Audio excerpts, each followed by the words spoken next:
قربانی کے نام پر دھوکہ، حقیقت کیا ہے؟ قرآن حدیث کی روشنی میں بات کریں گے۔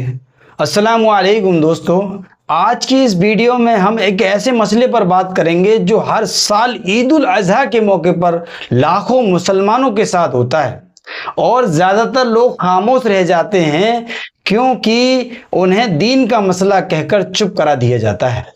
لیکن آج ہم قرآن اور حدیث کی روشنی میں دیکھیں گے کہ قربانی کا صحیح طریقہ کیا ہے۔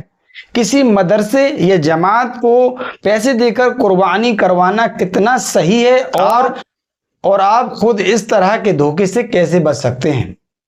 قربانی کا اصل مقصد کیا ہے؟ اللہ نے قربانی کیوں فرض کی ہے؟ لن ینال اللہ لحومها ولا دماؤها ولكن ینالہ التقوی منکم۔ اللہ کو ان کا گوشت نہیں پہنچتا اور نہ ہی ان کا خون، بلکہ اسے تمہارا تقوی اور خدا کا ڈر پہنچتا ہے۔ سورہ الحج کی آیت نمبر 37 ہے۔ تو دوستو، اللہ کی نظر میں قربانی کا صرف ایک مقصد ہے، اخلاص اور تقوی۔ یہ عبادت ہے، دکھاوے کی رسم نہیں۔ اس میں گوشت ضرور ملتا ہے لیکن گوشت مقصد نہیں، اور یہیں سے شروع ہوتی ہے اصلی بات۔ پرچی والا سسٹم سنا ہوا، کیا یہ درست ہے؟ مدرسے اور مسجد کے باہر لگی پرچیاں حقیقت کیا ہے؟ اور آج کل تو واٹس ایپ پر بھی سینڈ کرتے ہیں۔ ہر سال عید سے پہلے آپ نے دیکھا ہوگا کہ مسجد کے باہر واٹس ایپ پر گلی محلے میں پرچیاں بانٹی جاتی ہیں۔ بڑے جانور میں حصہ لو، ایک حصہ 5000۔ گوشت کی نیت سے مت لینا ورنہ کسی کی قربانی نہیں ہوگی۔ سننے میں بڑا دینی لگتا ہے، لیکن ذرا سوچئے ان شرطوں کا اصلی فائدہ کسے ہوتا ہے؟ وہ کہتے ہیں گوشت کی نیت مت رکھو، اس کا مطلب آپ اپنے حصے کا گوشت لینے بھی نہ آئیں۔ وہ کہتے ہیں ہم فون کریں گے تو آنا، اور پھر فون آتا ہی نہیں۔ جب آپ پہنچتے ہیں تو سب ختم ہو چکا ہوتا ہے۔ بڑا 2-4 کلو گوشت پکڑا دیں گے آپ کو بس، یا 5-6 کلو گوشت دے دیں گے۔ ایک بڑے جانور میں 7 حصے ہوتے ہیں، لیکن وہ 20, 25, 30 لوگوں سے پیسے لے لیتے ہیں۔ یہ کیا ہے؟ یہ دھوکہ ہے دین کے نام پر۔ ہر مدرسہ ایسا نہیں کرتا، زیادہ تر جو نے دین کو مذاق بنا دیا ہے۔ کچھ لوگ ہیں اس طریقے کے، میں سب مدرسوں کی بات نہیں کر رہا ہوں دوستو، کچھ لوگ ہیں۔ یہ دھوکہ ہے دین کے نام پر۔ گوشت کا حساب، اصلی گڑت سمجھیے۔ 5-10 کلو گوشت دے دیا، کیا یہ آپ کا پورا حق تھا؟ دوستو یہ بات بہت ضروری ہے اور اسے غور سے سنیے۔ وہ لوگ کہتے ہیں بھائی ہم نے تو گوشت دے دیا 5 کلو 10 کلو، لیکن سوال یہ ہے کہ آپ کا اصلی حصہ کتنا بنتا تھا؟ حضرت جابر بن عبداللہ رضی اللہ عنہ فرماتے ہیں ہم نے رسول اللہ صلی اللہ علیہ وسلم کے ساتھ حدیبیہ کے سال اونٹ 7 کی طرف سے اور گائے کی طرف سے ذبح کی۔ گائے بھی 7 لوگوں کی طرف سے ذبح کی۔ صحیح مسلم، اور اس کا ریفرنس میں ڈسپلے پہ لگا دوں گا۔ یعنی ایک بڑے جانور میں صرف اور صرف 7 حصے۔ یہ نبی کریم صلی اللہ علیہ وسلم کی سنتوں سے ثابت ہے۔ اب ذرا گڑت دیکھیے، اصلی حساب خود دیکھیے۔ مان لیجئے کہ ایک بھینس کا کل وزن 200 کلو، ہڈی خال اوجڑی نکالنے کے بعد نیٹ گوشت کا وزن لگ بھگ 105-110 کلو بنتا ہے۔ 7 حصوں میں بانٹیں تو ایک حصہ لگ بھگ 15 کلو، لیکن اگر انہوں نے 20 لوگوں سے پیسے لیے تو ایک حصہ بنتا ہے صرف 5-5.5 کلو۔ یعنی آپ کے حق کا لگ بھگ 10-11 کلو گوشت وہاں کہاں چلا گیا؟ اور جب آپ پوچھیں تو جواب ملتا ہے بھائی ہم نے غریبوں میں بانٹ دیا، صدقہ کر دیا۔ ٹھیک ہے، لیکن آپ کی اجازت کے بنا آپ کے حصے کا گوشت کہاں بانٹ دیا؟ یہ ان کا ادھیکار ہے کیا؟ ایک اور حدیث کا ریفرنس، کسی مسلمان کا مال اس کی دلی خوشی کے بنا حلال نہیں۔ مسند احمد کی حدیث ہے۔ جب آپ نے پیسے دیے تھے آپ نے یہ نہیں کہا تھا کہ میرا گوشت بھی صدقہ کر دیجئے، تو انہوں نے کس بنا پر آپ کا حق مار دیا؟ گوشت کی نیت والی بات، اصل حقیقت کیا ہے؟ گوشت کی نیت رکھو گے تو قربانی نہیں ہوگی، یہ کہاں تک صحیح ہے؟ یہ تو جملہ ہے جو وہ پرچیوں میں لکھتے ہیں، اور یہی جملہ ہتھیار کی طرح استعمال ہوتا ہے۔ ہاں، یہ بات ایک حد تک صحیح ہے کہ قربانی کی نیت صرف اللہ کی رضا کے لیے ہونی چاہیے، لیکن اس کا مطلب یہ ہرگز نہیں کہ گوشت لینا منع ہے، تو اس میں سے کھاؤ اور مصیبت زدہ غریبوں کو کھلاؤ۔ سورہ الحج آیت نمبر 28۔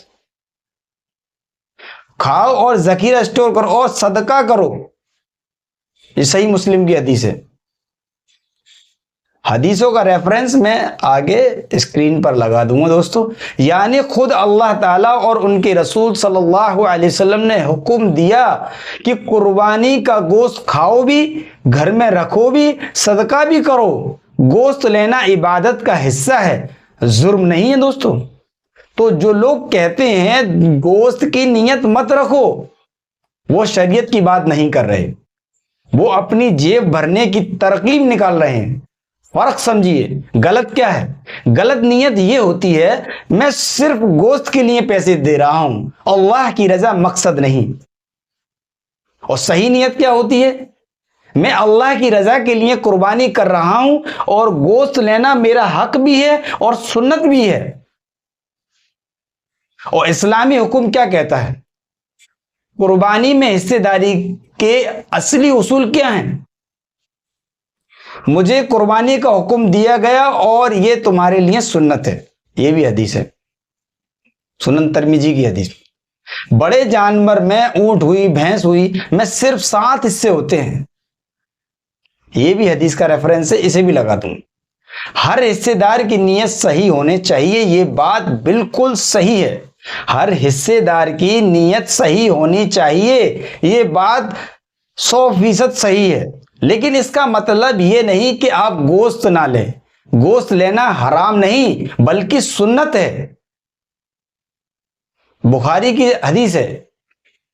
قربانی کا گوشت 3 حصوں میں بانٹا جاتا ہے، ایک حصہ خود کے لیے، ایک حصہ غریبوں کے لیے، ایک رشتہ داروں کے لیے۔ سورہ حج کی 22 اور 28 حنفی مذہب میں یہ مستحب ہے، مسلک میں یہ مستحب ہے۔ حصے دار کو اس کا گوشت ملنا چاہیے، یہ اس کا حق ہے، کسی کی اجازت کے بنا اس کا مال صدقہ کرنا جائز نہیں، مسند احمد کی حدیث ہے۔ بے شک اللہ پسند کرتا ہے کہ جب تم میں سے کوئی کام کرے تو اسے پوری خوبی کے ساتھ کرے، یہ بھی حدیث ہے۔ خود قربانی کریں صحیح طریقے سے۔ آپ خود کیسے قربانی کریں؟ آسان طریقہ بتاتا ہوں دوستو۔ اپنے محلے کے بھروسے مند لوگوں کے ساتھ مل کر حصہ لیں، جنہیں آپ جانتے ہو، جن پر ٹرسٹ ہو، بھروسہ ہو۔ پیسے دیتے وقت طے کر لیں قربانی کہاں ہوگی، کب ہوگی، گوشت کیسے بٹے گا۔ قربانی کے وقت خود موجود رہیں۔ نبی کریم صلی اللہ علیہ وسلم نے فرمایا اپنی قربانی کے پاس موجود رہو۔ گوشت کی تقسیم خود کریں یا کسی بھروسے مند کو ذمہ داری دیں۔ اگر کسی قصائی یا مدرسے کو ذمہ داری دے رہے ہیں تو لکھت میں طے کریں، پیسے اور شرطیں صاف ہونے چاہیے۔ ان نشانیوں سے بچیں، یہ ریڈ فلیگ دے رہا ہوں دوستو، دیکھیں اور ساودھان ہو جائیں۔ جو کہے گوشت لینا مت آنا، یہ شریعت نہیں، ان کی سہولت ہے۔ جو پیسے لیتے وقت میٹھے ہوں اور فون نہ اٹھائیں، اور دلاسا دیتے رہیں آپ کو کہ ہاں ابھی نہیں ہو رہی، ہوگی تو ہم بلا لیں گے، ہوگی تو ہم بلا لیں گے، فون کر دیں گے، تو وہ جب تک پہنچو گے سب کچھ ہو گیا ہوگا، خالی کھال بچے گی وہاں پر۔ جو میرے ساتھ ہو چکا ہے، تو میں نے ایک بار حصہ لیا تھا، جو ایک جانور میں 7 سے زیادہ حصے بیچے، جو قربانی کا وقت یا جگہ نہ بتائے، جو حصے دار کا اس کا حصہ نہ پہنچائے۔ دوستو یاد رکھیں دین کے نام پر دھوکہ دینا سادھارن گناہ نہیں ہے۔ نبی صلی اللہ علیہ وسلم نے فرمایا جس نے ہمیں دھوکہ دیا وہ ہم میں سے نہیں۔ صحیح مسلم کتاب الایمان حدیث نمبر 101، سنن ابو داؤد کی حدیث ہے، بتا دوں گا۔ آخری بات بتاتا ہوں دوستو قربانی ایک عظیم عبادت ہے، اسے کسی کے ہاتھوں دھندا مت بننے دیجئے۔ اگر آپ کے ساتھ بھی ایسا ہوا ہے تو اس ویڈیو کو شیئر کریں تاکہ اور لوگ جاگرک ہوں۔ اللہ ہم سب کی قربانیاں قبول فرمائے، آمین۔ لائک کریں، شیئر کریں اور سبسکرائب کریں اور زیادہ سے زیادہ لوگوں تک اس کو پہنچائیں، جس سے لوگوں کو صحیح طریقے سے قربانی کا حصہ مل سکے اور اللہ کی بارگاہ میں قبول ہو سکے، نہ کہ وہ جیبوں میں جائے۔ اللہ تعالیٰ کہنے سننے سے زیادہ ہم سب کو عمل کرنے کی توفیق عطا فرمائے۔